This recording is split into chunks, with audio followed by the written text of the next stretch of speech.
அனைவருக்கும் வணக்கம். விசுவாவசு வருட புரட்டாசி மாத ராசி பலன்கள். இந்த புரட்டாசி மாதம் நம்முடைய ராசி மற்றும் நம்முடைய லக்னத்துக்கு எப்படி இருக்கு அப்படிங்கறத இப்ப நம்ம டீடெயிலா கிளியரா பார்க்கலாம். வீடியோவை ஸ்டார்ட் பண்றதுக்கு முன்னாடி நீங்க நம்ம சேனலை சப்ஸ்கிரைப் பண்ணாம இருந்தீங்கன்னா மறக்காம சப்ஸ்கிரைப் பண்ணிக்கோங்க. அப்படி பக்கத்துல இருக்க பெல் சிம்பலை கிளிக் பண்ணிக்கோங்க. அப்பதான் நாங்க போற இது போல யூஸ்ஃபுல்லான வீடியோக்கள் உங்களுக்கு உடனுக்குடனே நோட்டிபிகேஷனாக கிடைக்கும். இப்போது 11வது ராசியா வரக்கூடியது கும்பம். கும்ப ராசி மற்றும் கும்ப லக்னத்தை சேர்ந்தவர்களுக்கு இந்த புரட்டாசி மாதம் எப்படி இருக்கு அப்படிங்கறத இப்ப நம்ம டீடெயிலா கிளியரா பார்க்கலாம். முதலாவது அந்த மாதத்துல பிளானட்டரி பொசிஷன்லாம் எப்படி இருக்கு, கிரகங்கள்ல எந்தெந்த இடங்கள்ல டிராவல் பண்ணிட்டு இருக்கு, நமக்கு பாசிட்டிவா இருக்கா அப்படிங்கறத ஃபர்ஸ்ட் அனலைஸ் பண்ணலாம். இந்த புரட்டாசி மாதத்தை பொறுத்த வரைக்கும் நம்முடைய ஜென்மஸ்தானத்துல ராகு, குரு பார்வையில ராகு, அது எந்த சேஞ்சஸும் பண்ணல. சனி வக்ரத்துல 2ஆம் இடத்துல டிராவல் பண்றாரு. பாத சனியில டிராவல் பண்ணிட்டு இருக்கோம். பாத சனியில வக்ர சனி நமக்கு நல்லதுதான், அதுவும் எந்த சேஞ்சஸும் இல்ல. அதுவும் இந்த மாதத்துல வக்ரத்திலேயே டிராவல் ஆகுது. அடுத்து குரு நமக்கு பஞ்சம ஸ்தானத்துல இருக்காரு. குருவுடைய நிலையும் ரொம்ப நல்லா இருக்கு. குருவும் நமக்கு பெரிய அளவுல நெகட்டிவா இல்ல. குரு நமக்கு பலமான அமைப்புல தான் டிராவல் பண்ணிட்டு இருக்காரு. அடுத்து நம்முடைய ராசிக்கு 7ஆம் இடத்துல சுக்கிரன் கேது இணைவு. ஒரு பற்றில்லாத கிரகத்தோட ஒரு பற்று உள்ள கிரகம், எல்லா ஆசையும் உள்ள ஒரு கிரகம் சுக்கிரன், அவர் போய் கன்ஜக்ஷன் ஆகுறாரு. இது சில நிலைகள்ல ஏற்றத்தாழ்வான சிச்சுவேஷனை கிரியேட் பண்ணும். இருப்பினும் 7ஆம் இடத்துல சுக்கிரன் இருக்கிறது ரொம்ப நல்லதுதான். சில நிலைகள்ல நமக்கு ஒரு அற்புதமான வளர்ச்சிகளையும் கொடுக்கும். ஆனா இந்த மாதத்துல கேதுவோடு இணைகிறது ஒரு குற்றமான அமைப்பு தான். ஏன்னா சுக்கிரன் நமக்கு யோகாதிபதி அப்படிங்கிற நிலையை அடைவார். அதாவது 4-9க்குரிய ஒரு கிரகம், அவர் போயிட்டு கேதுவோடு இணைகிறது எதிலையும் பற்றில்லாத அமைப்பை ஏற்படுத்தும். ஆனா எதுக்கு ரொம்ப பாசிட்டிவ்னா பக்தி மார்க்கத்துக்கு ரொம்ப நல்லா இருக்கும். இப்போ கும்பம்லாம் இப்போ பக்தி மார்க்கத்துக்குள்ள வருவாங்க. அதுக்கு இந்த மாதம் ரொம்ப ரொம்ப நல்லா இருக்கும். அடுத்து சூரியன் புதன் இணைவு. அதுலயும் புதன் இந்த மாதத்துல ஆட்சி உச்சம் மூலதிரிகோண நிலையில இருப்பாரு. சூரியனோட இணைவு இருக்கு. புதனாதித்ய யோகத்தை ஏற்படுத்துது. அதுவும் அஷ்டமத்துல ஏற்படுறது இன்னும் விசேஷம். அஷ்டமத்துல சூரியன் புதன் இணைகிறது புதனாதித்ய யோகத்தை வலிமையாக கொடுக்கும். அதன் வகையில நம்ம பாசிட்டிவா எடுத்துக்கலாம். எனவே புதனாதித்ய யோகமே இந்த மாதத்துல ஃபர்ஸ்ட் ஹாஃப்ல ஃபுல்லா பூர்ணமா இருக்கு. அதுவே நமக்கு ஒரு பெரிய கேப்பபிலிட்டி, ஒரு பெரிய பவரான ஒரு விஷயத்தை கொடுத்துரும். அடுத்து செவ்வாய் பாகியத்துல 10ஆம் அதிபதி 9ஆம் இடத்துல இருக்கிறது ரொம்ப ரொம்ப சிறப்பு. முயற்சிகள் அனைத்தும் வெற்றியை நோக்கி பயணிக்கும். சோ அதுக்கு இந்த காலகட்டம் ரொம்ப ரொம்ப நல்லா இருக்கு. அடுத்து இந்த மாதத்துல கிரக பயிற்சிகளை பொறுத்த வரைக்கும் கரெக்டா 16ஆம் தேதி உச்சமா இருக்கக்கூடிய இந்த புதன் பகவான் நம்மளுடைய ராசிக்கு 8ஆம் இடத்துல இருந்து 9ஆம் இடத்துக்கு டிரான்சிட் ஆகி செவ்வாயோட கன்ஜக்ஷன் ஆயிடுவாரு. கரெக்டா 22ஆம் தேதி சுக்கிரன் யோகாதிபதி, அவர் போயிட்டு நமக்கு 8ஆம் இடத்துல மறைந்து நீச்சமாகிறாரு. சுக்கிரன் இந்த மாதத்துல 22ஆம் தேதிக்கு மேல நீச்சமாகிறது நான் ஒரு குற்றமா பாக்குறேன். அடுத்து மாதத்தோட கடைசியில 31ஆம் தேதி சூரிய பயிற்சி. சூரியன் நம்முடைய ராசிக்கு 8ஆம் இடத்துல இருந்து 9ஆம் இடத்துக்கு டிரான்சிட் ஆகி செவ்வாய் புதன் இந்த கிரகத்தோட கன்ஜக்ஷன் ஆயிடுவாரு. மேலும் சூரியன் நீச்ச நிலையை அடைவாரு. அதையும் நம்ம இந்த மாதத்துல மெயினா பார்க்கணும். இதுதான் இந்த புரட்டாசி மாதத்துக்கான கிரக அமைப்புகள். இப்போ இந்த புரட்டாசி மாத ராசி பலன்களை ரொம்ப டீடெயிலா கிளியரா பார்க்கலாம். இந்த மாதத்தை பொறுத்த வரைக்கும் நான் கும்பத்துக்கு பார்க்கிற ஒரு பெரிய பாசிட்டிவான விஷயம் சுக்கிரன் கேது இணைவு. அதே மாதிரி பெரிய நெகட்டிவான விஷயமும் சுக்கிரன் கேது இணைவு தான். சுக்கிரன் கேது இணைவு எதுக்கெல்லாம் பாசிட்டிவா இருக்கும் அப்படின்னு நம்ம பார்க்கும்போது பக்தி மார்க்கத்துக்கு ரொம்ப நல்லா இருக்கும். 4-9க்குரிய ஒரு கிரகம் 7ஆம் இடத்துல அமர்ந்து கேதுவோட இணையும் போது அதீதமான பக்தி மார்க்கத்தை ஏற்படுத்தும். ஆன்மீகம் சார்ந்த எண்ணங்களை அதிகரிக்கும். ஆன்மீக பயணத்தை கொடுக்கும். அதிகமா கோவிலுக்குள்ள அலையில ஒரு அமைப்பை கொடுக்கும். தெய்வ வழிபாட்டு மேல ஒரு நம்பிக்கை, ஒரு பக்தி தீவிரமா ஈடுபட வைக்கும். எதுவும் வேணாம், எனக்கு இப்போதைக்கு நிம்மதி வேணும் அப்படிங்கிற அந்த ஒரு மனநிலையை அந்த சுக்கிரன் கேது இணைவு அப்படிங்கிறது கொடுக்கும். அதே மாதிரி 4ஆம் அதிபதி 7ஆம் இடத்துல இருக்கிறது நல்லது. ஆனா கேதுவோட இணையும் போது தாய் சார்ந்த விஷயங்கள ஒரு சில முரண்பாடுகளை கொடுக்க வாய்ப்பு இருக்கு. தாயாருடைய உடல் ஆரோக்கியம், மன ஆரோக்கியத்துல கேர்ஃபுல்லா இருக்கணும். தாயாரோட அடிக்கடி கருத்து போராட்டம் ஏற்படுத்த வாய்ப்பு இருக்கு. அடுத்தது 9ஆம் அதிபதி அவரும் சுக்கிரன் தான். உங்களுக்கு சுக்கிரன் போயிட்டு கேதுவோட இணையும் போது தந்தை சார்ந்த விஷயங்கள ஒரு சில ஏற்றத்தாழ்வுகள், தந்தையாருடைய உடல் ஆரோக்கியம், மன ஆரோக்கியத்துல ஒரு சில ஏற்றத்தாழ்வுகளை ஏற்படுத்துறது வாய்ப்பு இருக்கு. ஆகவே தந்தை சார்ந்த உறவுகளையும் நம்ம கொஞ்சம் கேர்ஃபுல்லா இருக்கணும். அடுத்தது சுக்கிரன் கேது காம்பினேஷன் 7ஆம் இடத்துல இருக்கு. இது வாழ்க்கை துணை சார்ந்த விஷயங்கள ஒரு சில தடுமாற்றங்களை குறிக்குது. திருமண முயற்சிகளுக்கு இந்த காலகட்டம் அவ்வளவா ஃபேவரா இல்ல. தடை தாமதம் அப்படிங்கிற ஒரு அமைப்பை காமிக்குது. திருமண முயற்சி ஒரு மாதிரி தடை தாமதம், கொஞ்சம் லேக் அடிக்கிற மாதிரியான ஒரு ஃபீல்னஸ் கொடுக்கும். இப்போதைக்கு நீங்க பக்தியில ஈடுபடுறது ரொம்ப நல்லது. ஆன்மீகம் சார்ந்த விஷயங்களை உங்களை அதிகமா ஈடுபடுத்திக்கிறது உங்களுக்கு யோகமான ஒரு அமைப்பை கொடுக்கும். ஒரு மன நிறைவு, மன நிம்மதி நீங்க தேடுறதை உங்ககிட்ட கொண்டு சேர்க்கும்.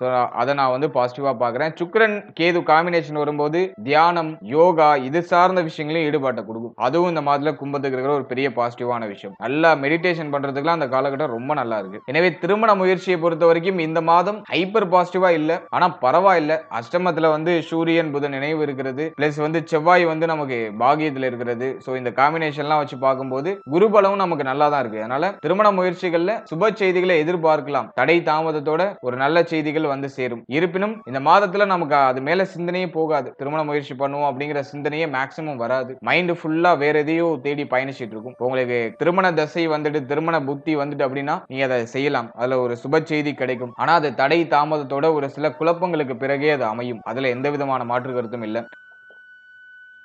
அடுத்தது நம்ம முக்கியமா பார்க்கிறது திருமண வாழ்க்கை. திருமண வாழ்க்கையை பொறுத்த வரைக்கும் இந்த மாதத்துல சுக்கிரன் கேது காம்பினேஷன் இருக்கிறதுனால வாழ்க்கை துணையோட ஒரு சில முரண்பாடான அமைப்புகள்லாம் ஏற்படும். ஆனா போன மாதத்தோட கம்பேர் பண்ணும்போது இந்த மாதம் ஓகே. மாதத்துல ஒரு தெளிவாயிடுவோம். நம்ம சகிப்புத்தன்மையோட அனுசரிச்சு போற ஒரு பக்குவ நிலையை அடைஞ்சிருவோம். என்ன வேணாலும் பேசிக்கோங்க, நான் இப்போதைக்கு எதையும் காதல வாங்குறதா இல்ல, நான் என்னோட பாதையில பயணிக்கிறதுக்கு தயாராயிட்டேன் அப்படின்னு சொல்லிட்டு நம்ம ஒரு புரிதல், ஒரு அண்டர்ஸ்டாண்டிங் நம்ம அடுத்த கடத்தை நோக்கி பயணிக்க ஆரம்பிப்போம். அதன் வகையில இது பாசிட்டிவா இருக்கு. போன மாதம் மாதிரி ஒரு மாதிரி நீயா நானா அப்படிங்கிற அந்த போட்டித்தன்மைலாம் இல்ல. இப்போ நம்ம இறங்கி நம்மளுடைய அடுத்த கட்ட நடவடிக்கைகளை எடுக்க ஆரம்பிச்சிருவோம். சோ அதுக்கு இந்த மாதம் பாசிட்டிவா இருக்கு. இருப்பினும் வாழ்க்கை துணை சார்ந்த விஷயங்கள் எல்லாம் கொஞ்சம் கேர்ஃபுல்லா இருக்கணும். அவருடைய உடல் ஆரோக்கியம், மன ஆரோக்கியத்துல கொஞ்சம் தெளிவா இருக்கிறது ரொம்ப நல்லது.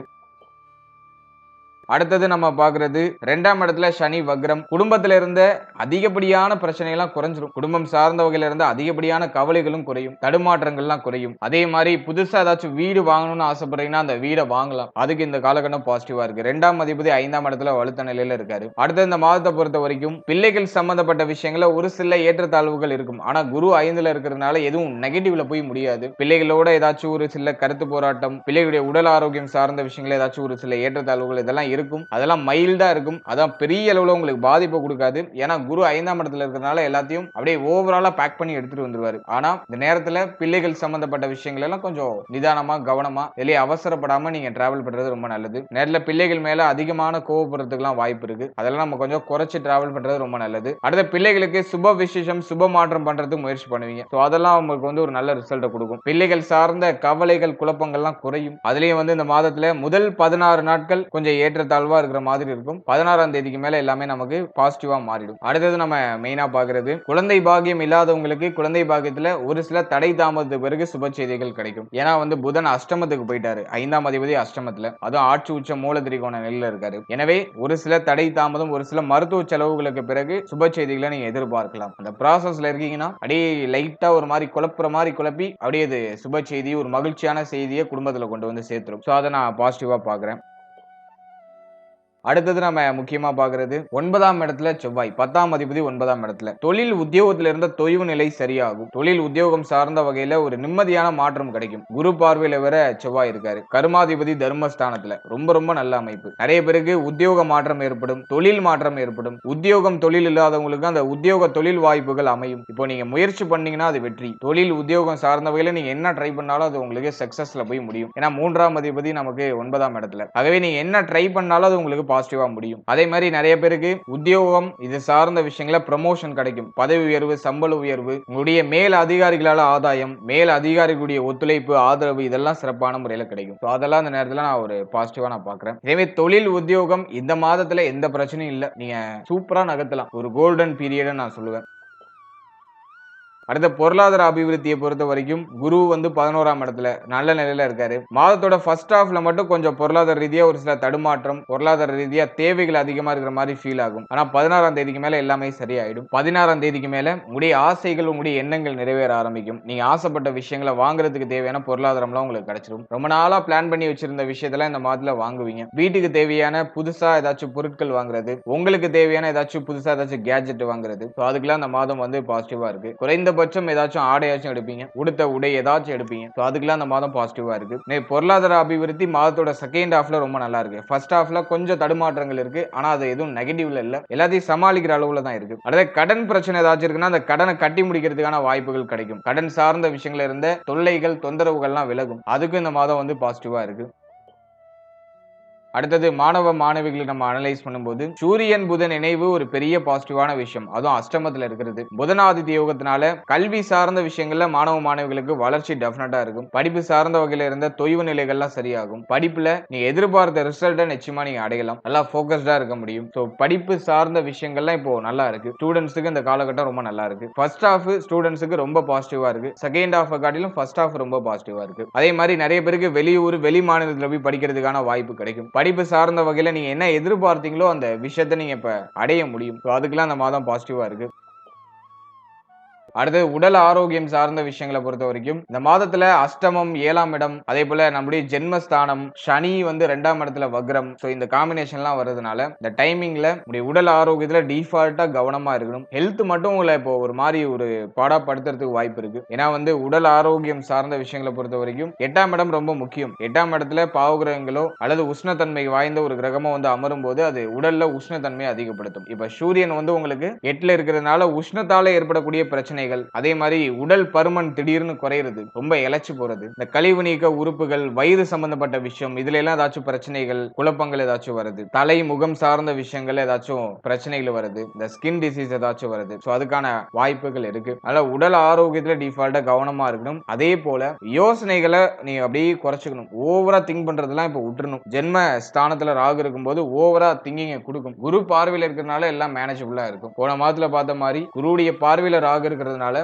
யோசனைகள் அதிகமா இருந்தாலும் அதெல்லாம் கண்ட்ரோல் பண்ணி அடுத்த கட்டத்தை நோக்கி பயணிப்பீங்க. பாத்துக்கலாம், என்ன ஆனாலும் பாத்துக்கலாம் அப்படிங்கிற ஒரு மனோ பக்குவத்தை இந்த குரு பார்வை நமக்கு கொடுத்துரும். ஆனா ஜென்ம ராகு என்ன பண்ணுனா யோசனையை கொடுத்து கொடுத்து உங்களுடைய தூக்கத்தை கெடுக்கும். அதனால டயத்துக்கு சாப்பிட்டு டயத்துக்கு தூங்குங்க, ரிலாக்ஸா இருங்க. ஓவரா எதையும் நினைச்சு அலட்டிக்காம ரிலாக்ஸா டிராவல் பண்ணுங்க. அது உங்களுக்கு சுபத்துவமான வளர்ச்சியை நிச்சயமா கொடுத்துரும். ஓவரால அந்த புரட்டாசி மாதத்தை பொறுத்த வரைக்கும் சுக்கிரன் கேது காம்பினேஷன் 7ஆம் இடத்துல இருக்கிறதுனால ஆன்மீகம் சார்ந்த விஷயங்களை உங்களை அதிகமா ஈடுபடுத்திக்கிறது உங்களுக்கு சுபத்துவமான வளர்ச்சி கொடுக்கும். உடைய உடல் ஆரோக்கியத்துல டிஃபால்ட்டா கொஞ்சம் கேர்ஃபுல்லா இருங்க. ஓவரா யோசிக்கிறதெல்லாம் குறைச்சுக்கோங்க. மற்ற விஷயம்லாம் உங்களுக்கு ஆல்மோஸ்ட் ஃபேவரா தான் இருக்கு. எதுவும் பெரிய அளவுல நெகட்டிவா இல்ல. உடைய புதிய முயற்சிகள் நீங்க என்ன ட்ரை பண்ணாலும் அது இப்ப கிளிக் ஆகும். அதை நான் ஒரு பாசிட்டிவா பாக்குறேன். புத்தி சாதுரியம் அதிகரிக்கும். புத்தி தெளிவோட புத்தி சாதுரியத்தை கரெக்டா யூஸ் பண்ணுவீங்க. உடைய புத்தி சாதுரியத்தை பயன்படுத்தி உங்களுக்கு தேவையான ஆப்பர்ச்சுனிட்டி நீங்களே இப்ப கிரியேட் பண்ணுவீங்க. சோ அதுக்கெல்லாம் இந்த மாதம் ரொம்ப நல்லா இருக்கு. தொழில் உத்தியோகத்துக்கு ரொம்ப நல்லா இருக்கு. இந்த மாதத்துல ஏதாச்சும் சேஞ்சஸ் பண்ணணும்னு நினைக்கிறீங்கனாலும் அதை பண்ணலாம். பெருசா அது நெகட்டிவான ரிசல்ட்டை கொடுத்துறாது. எனவே இந்த மாதத்துல உங்களை அதிகமா ஆன்மீகத்துல ஈடுபடுத்திக்கிறது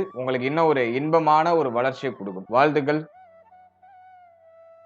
இப்போ நீங்க இது வரைக்கும் பார்த்தது ஒரு பொதுவான கோச்சார பலன். மாத கிரகங்களுடைய சஞ்சாரத்தின் அடிப்படையில இந்த பொது பலன் அப்படிங்கிறது கணிக்கப்பட்டிருக்கு. இது உங்களுடைய ஜனனகால ஜாதகத்தில் இருக்கக்கூடிய கிரக அமைப்புகள், உங்க ஜனனகால ஜாதகத்தில் இருக்கக்கூடிய யோக அமைப்புகள், மேலும் உங்களுக்கு நடக்கக்கூடிய தசா புக்தி, இதன் அடிப்படையில் இந்த பலன்கள் நிறைய பேருக்கு ஒரு சில ஏற்றத்தாழ்வுகளையும் மாற்றங்களையும் சந்திக்கிறதுக்கு வாய்ப்புகள் அதிகபட்சமா உண்டு. முக்கியமா உங்களுக்கு ஒரு யோக தசை நடக்குதுன்னா கோச்சார ரீதியா நடக்கக்கூடிய நெகட்டிவான இன்ஃபுளுன்ஸ்ல நீங்க மேக்சிமம் ப்ரொடெக்டடா போயிடுவீங்க. பிரச்சனைகள் எதுவும் சந்திக்காம நியூட்ரலா நகர்ந்துருவீங்க. அதுவே அவயோக தசை நடக்குதுன்னா இந்த கோச்சார ரீதியா இருக்கக்கூடிய அந்த நெகட்டிவான இன்ஃப்ளூயன்ஸ் கொஞ்சம் அதிகமா இருக்கிறதுக்கு வாய்ப்பு உண்டு. யோகமான தசை நடக்கிறவங்களுக்கு இந்த பாதிப்புகள் மேக்ஸிமம் இருக்காது. பிரச்சனைகள் அதிகபட்சமா இருக்காது. சின்ன சின்ன நெருக்கடிகள் வரும், அது உடனே சரியாயிடும். ஆனா அவயோக தசை நடக்கிறவங்க ரொம்ப கேர்ஃபுல்லா இருக்கணும். எனவே சப்ஜெக்டும் உங்களுடைய ஜனனகால ஜாதகத்துல என்ன தசை நடக்குது, உங்களுக்கு பிளானட்டரி பொசிஷன்லாம் உங்களுடைய ஜாதகத்துல எப்படி இருக்கு, அதை பொறுத்து உங்களுடைய இந்த கோச்சார பலன்களை நீங்க சூப்பர் கம்போஸ் பண்ணி பார்க்கணும். ஜஸ்ட் நீங்க உங்களுடைய ஜனனகால ஜாதகத்துல என்ன தசா புக்தி நடக்குது அப்படிங்கறது உங்களுடைய குடும்ப ஜோதிடத்தை ஒரு வாட்டி கொடுத்து அனலைஸ் பண்ணி அது நல்லதா கெட்டதாங்கிறத மட்டும் அனலைஸ் பண்ணி வச்சுக்கோங்க.